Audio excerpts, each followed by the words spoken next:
Жамандыққа жақсылық. Ыбырай Алтынсарин. Қызылбас патшасының Абдулла деген уәзірі бар еді. Соның заманында жұрт бұзылып, бір күн уәзір патшаға келе жатқанда халық қамап, дегенімізді істе, істемесең өлтіреміз деп, ішінде бір батырырағы уәзірді сақалынан алып жұлықты. Уәзір ашу етпеді. Бұлардан шыққан соң патшаға барып жұрттың тілегін беріңіз деп өтініп, тілегенін патшадан алып берді.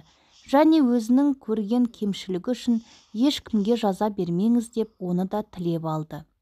Ертеңіне уәзірге бір саудагер келіп: «Тақсыр, кеше сізді ренжітіп сақалыңыздан жұлыққан кісіні айтайын деп келдім. Ол Нағым деген менің көршім еді, алдырып жаза беріңіз» деді.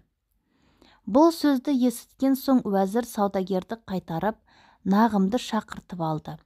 «Нағым, менің кешегі ісімді біреу айтып танытқан екен» деп қорыққанынан үрейі кетіп, келе-ақ уәзірдің аяғына жығылды. Уәзір Нағымды жерден көтеріп алып айтты дейді: «Мен сені жазаландыру үшін шақырмадым, бірақ көршің саудагер жақсы кісі емес екен.